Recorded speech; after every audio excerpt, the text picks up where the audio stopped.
Alrighty, it's time for my weekly video. That week goes by awful fast.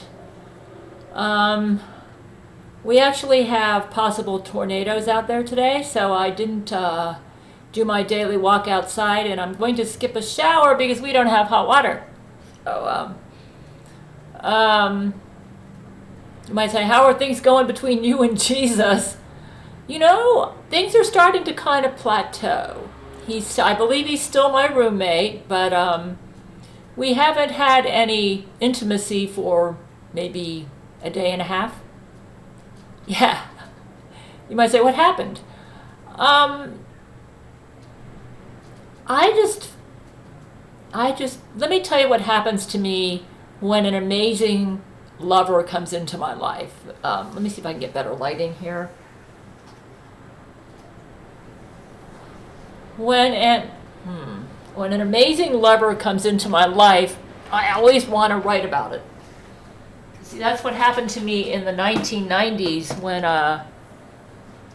Brent Spiner came into my life, especially if I'm not able to actually be with them and make love to them. Then I tried to make love to them with my writing, and I'm still wearing these beautiful rings. This one's from Brent and Jesus.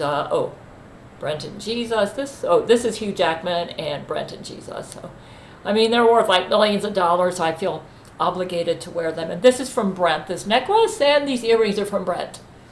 Most beautiful jewelry. This is the only jewelry I wear. I'm not really a big jewelry person, but yeah, this is very pretty. See,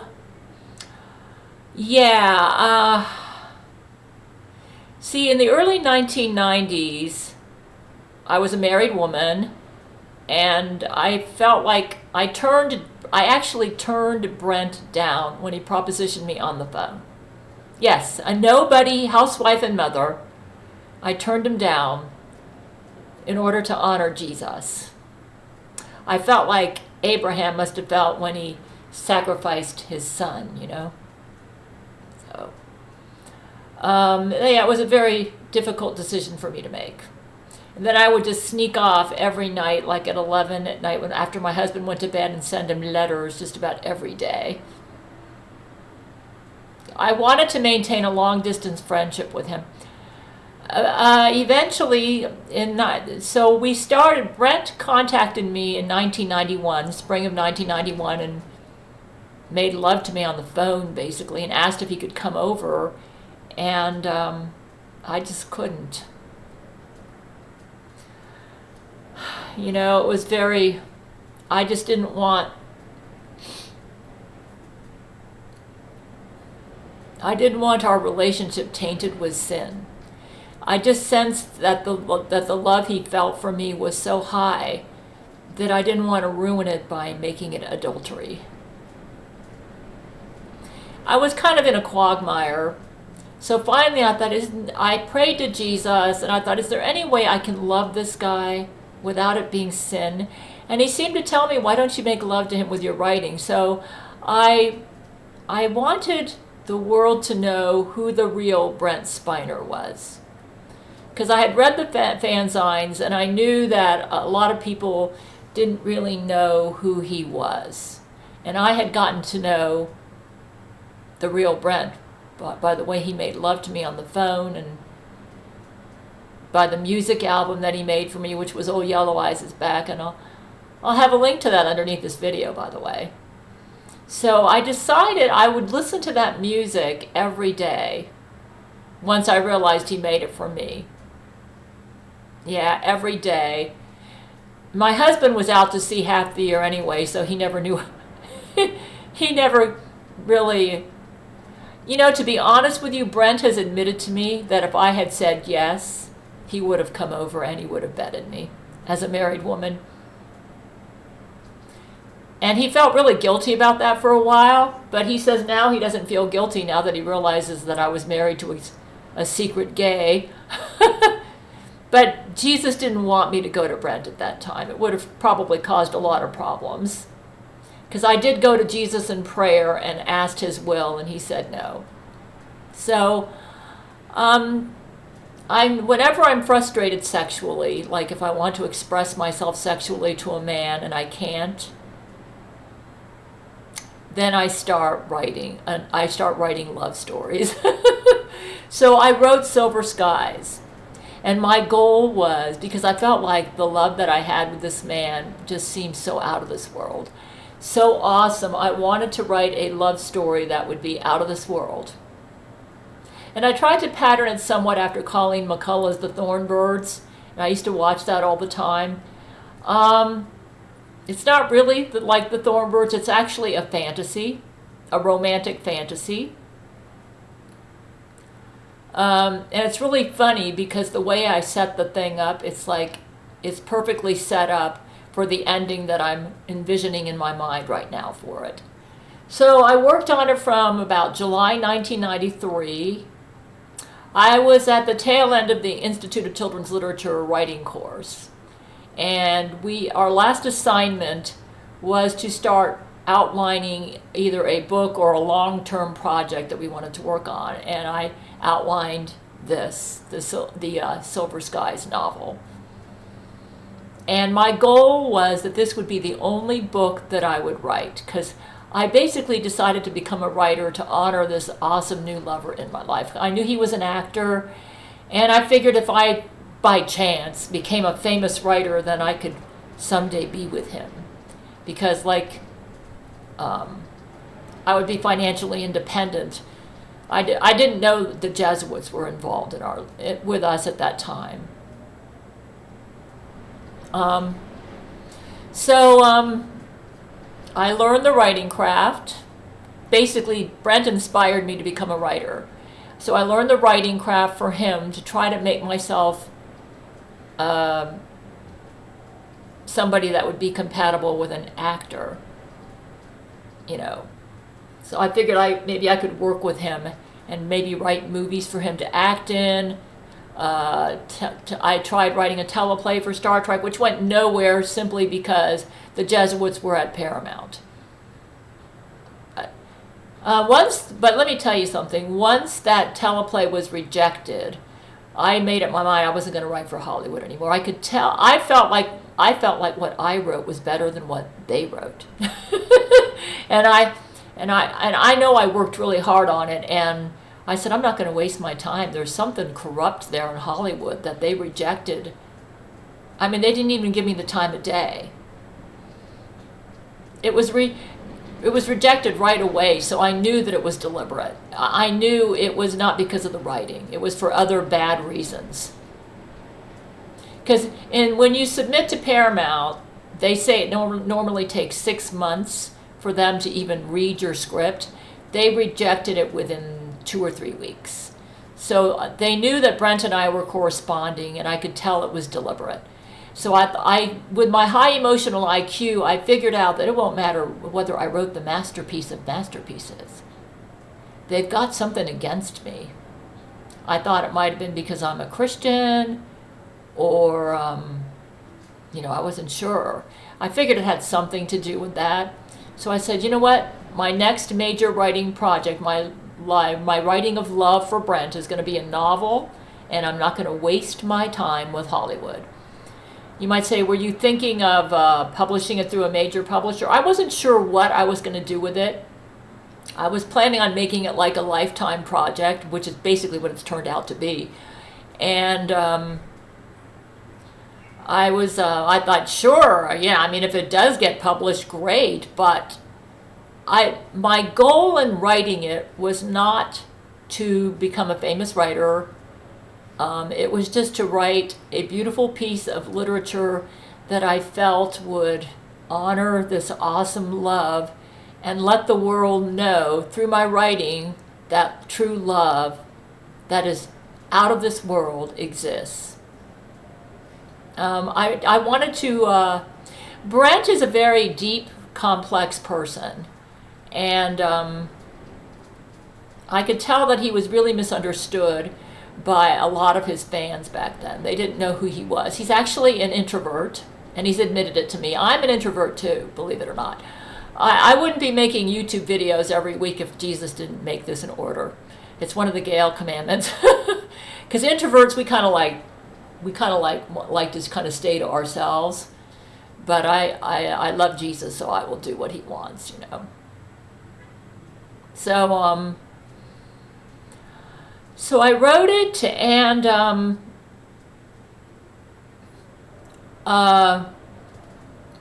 I created a Dora Ben Habakkuk character who was sort of patterned after Brent Spiner. He had a little bit of me in him. I created a Brianna Wilhelm character who was very much patterned after me.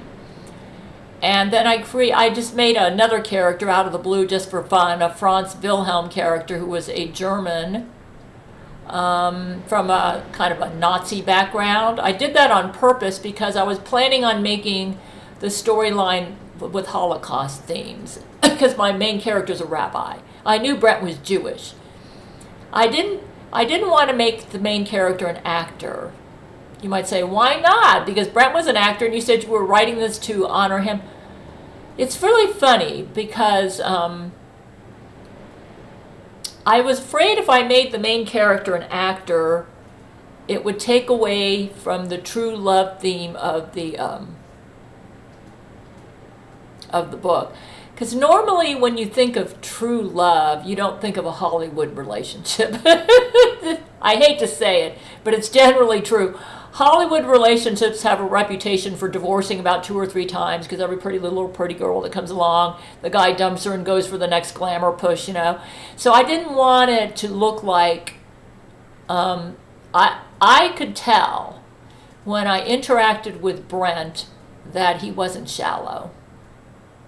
In fact, I was absolutely amazed that a man with such depth and intelligence was working in Hollywood and that he was an actor. But then as I got to know him better, I noticed, I don't think, like myself, he didn't go into acting for fame or fortune. It just happened to him. And so I actually admired him for that. Because you got to remember, I kind of come from like a missionary background. I actually studied to be a missionary when I was a young lady. So it was, I thought, you know what? This guy may work for Hollywood, but it's almost like he doesn't belong there. It's like, yes, I admire him so I created a character who didn't have anything to do with Hollywood. He was a rabbi. Yep. And what's really interesting is, guess what? The character I created was probably closer to Brent than what Brent was in the early 1990s. Brent now has a PhD from Dallas Theological Seminary. His thesis was that Jesus is not a cock blocker, which is the truth, by the way, in case you haven't figured that out. So, yeah.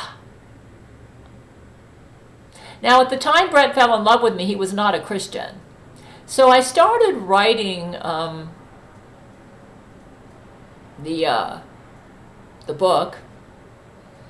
And the way I approached it was, well, I had read like 100 books on the craft of writing before I started Silver Skies.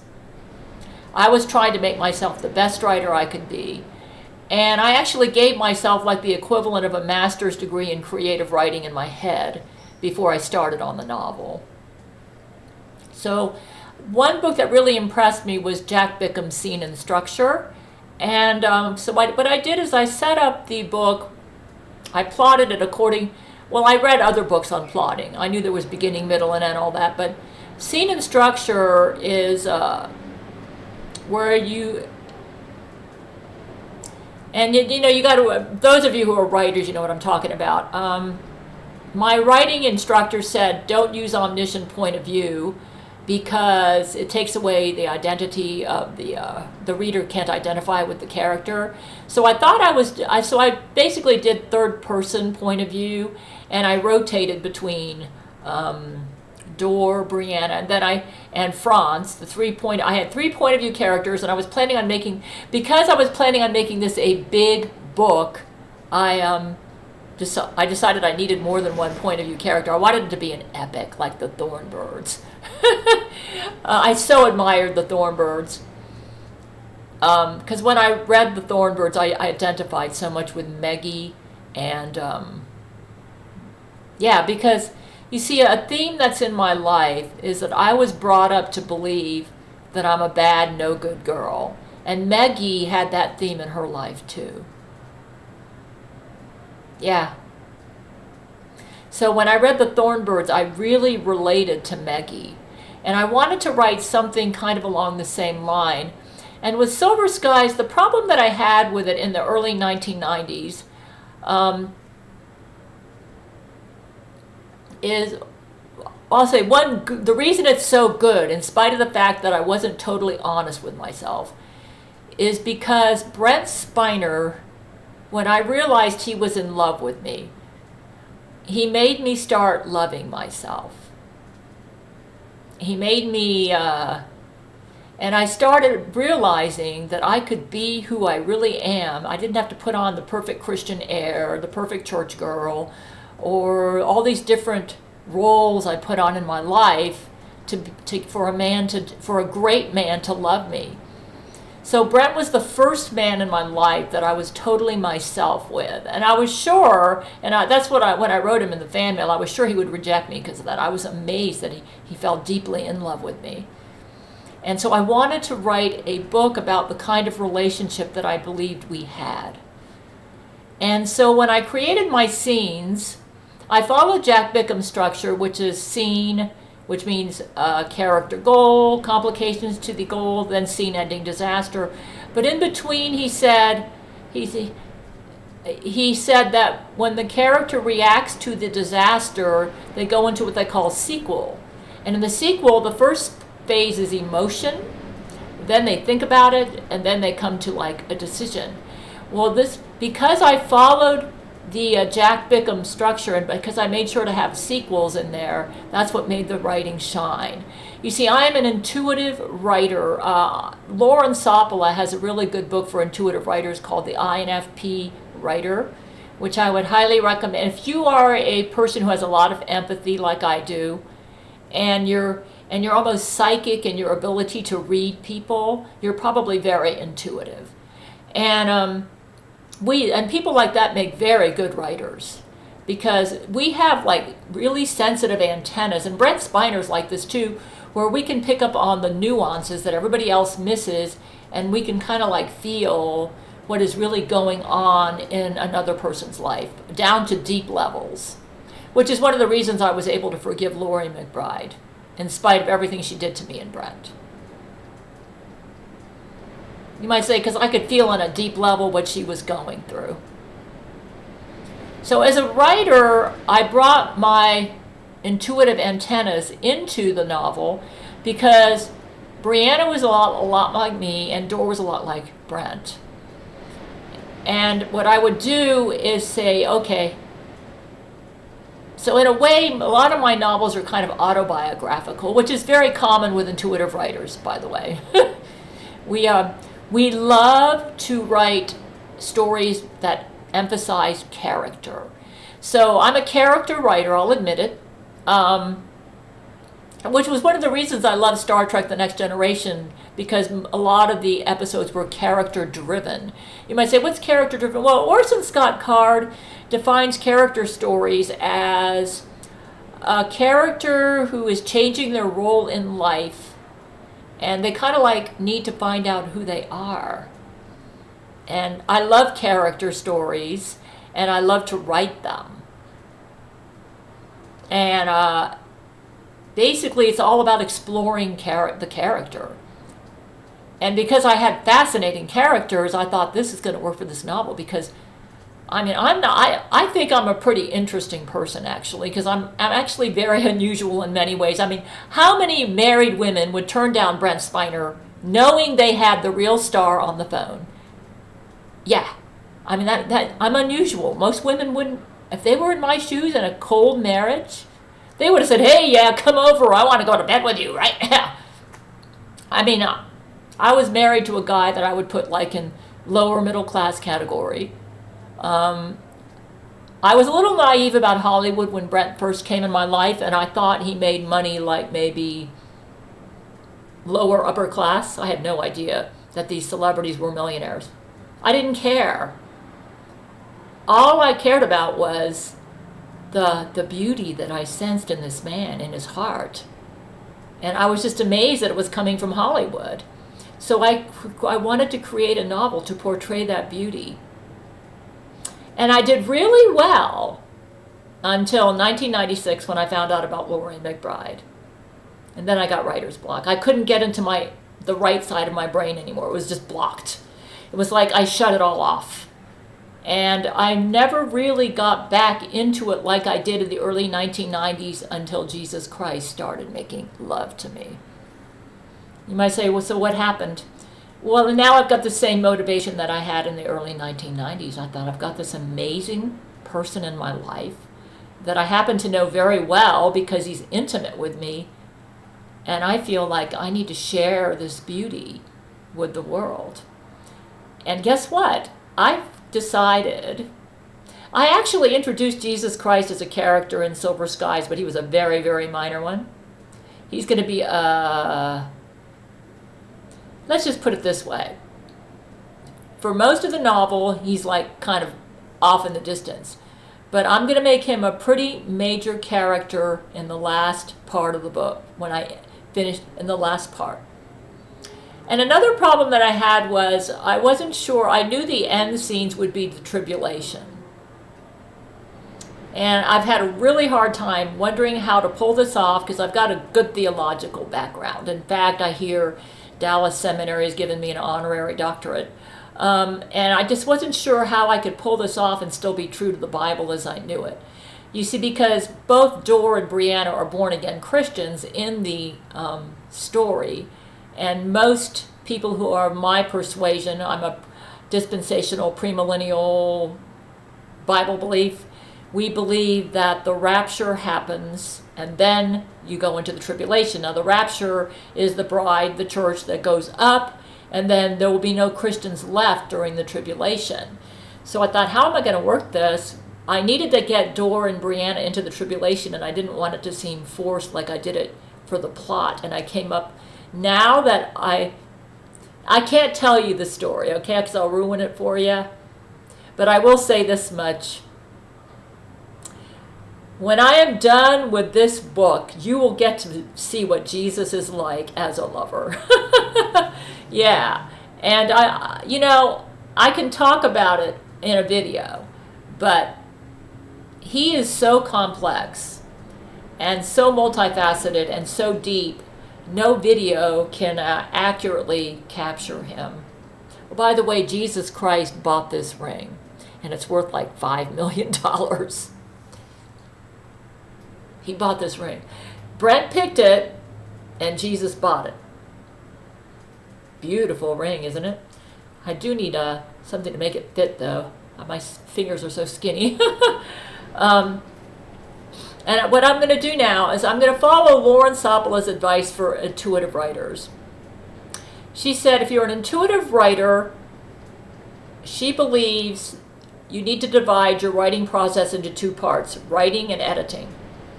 And in the writing phase, she said, forget all the writing craft books you've read.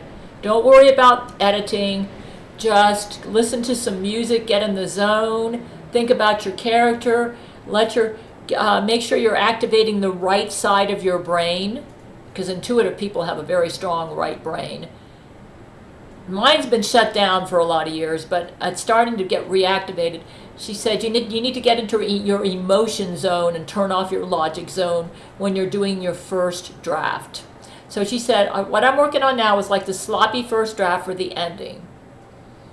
And basically what you need to write about is the images and feelings that come to your mind when you're thinking about your characters and your story.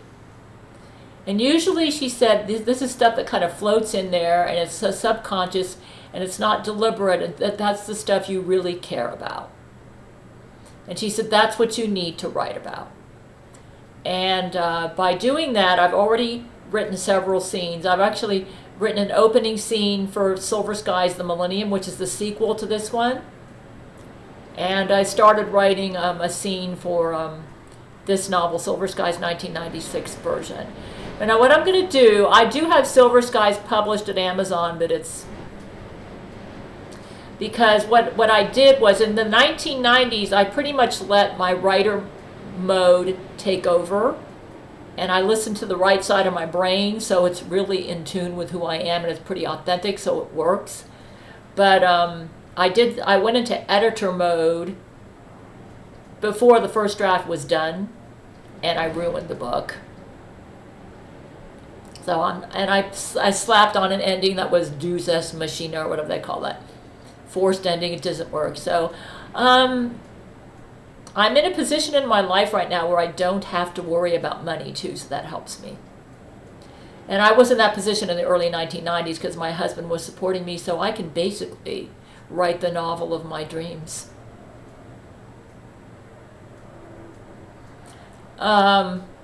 Yeah. And just focus on basically, I don't really give a flip if this book makes the bestseller list. I'm not writing it for money. My goal is to portray to the world the heart of some awesome beings or people that have been in my life. Like I said, Jesus is so complex. The best way to let people get to know him is to put him in a novel. In fact, I'm thinking of making Silver Skies, I'm thinking of making him the main character for Silver Skies the Millennium. But I have to say this much. I don't feel that I can make him a point of view character. I'm going to use it, for Silver Skies the Millennium, I'm going to use a similar technique like what Emily Bronte used for Wuthering Heights. I'm going to use Brianna, I think, as the point of view character to tell Jesus' story in Silver Skies the Millennium. And all the characters that I have in Silver Skies 1996 version are going to be moving over to Silver Skies the Millennium. Basically, Silver Skies 1996 version is a story, a love story that goes into the tribulation with Jesus in there. Yeah, Jesus is going to be a character. And it's about lovers. So it's a romance. Now, Silver Skies the Millennium will, and I would call the first novel a buddy, like save the cat category buddy love story mostly. The next novel is going to be probably superhero. It's going to be about Jesus. But there's going to be a very strong buddy love subplot in there. And maybe some other subplots. So, yeah, that's what I'm thinking of doing right now. But, yeah, Jesus Christ is amazing. And he's not a cock blocker. And I think people need to understand his heart when it comes to sex and love. Because this is where he's really misunderstood. And he deserves an accurate representation. So I'm going to be working on some books. Now that Jesus is my lover, I'm really getting to know him. I mean, what better way to get to know somebody than being their lover, right? So, yeah, I'm going to let the world know the Jesus I know by writing about him, making him characters in my novels. So, yeah. And, you say, why are you writing this? To become famous? To become a New York Times bestselling author? Nope. I'm planning on self-publishing. I mean, if some mainstream publisher wants to publish me and they don't ruin my writing, they're welcome. But I'm going to write what I would want to read. I would want to, if I knew Jesus Christ was a main character in a book, and if I knew the author had been making love to Jesus, I would want to read the book to get to know Jesus. So I'm going to write you a book so you can get to know Jesus. He's pretty amazing. You might say, well, we could get to know him by reading the Bible. You know, Jesus has even admitted to me that the Bible is more of a history book, and it just tells stories to guide people in their lives. About the closest thing in the Bible that you can get to understand Jesus might be the Song of Solomon. But the problem is it's written in such an archaic language that people can't really relate to it that well. So I'm going to fix that with my novels. Anyways, it is time for my weekly video, and I hope we don't get a tornado. And I don't know when I'm going to finish, but I'll finish when I finish, right? The novels, I mean. I'm not going to compromise quality to rush this. I won't put it out until I'm happy with it, until it's a book that I would want to read. And I'm pretty picky. So there we go.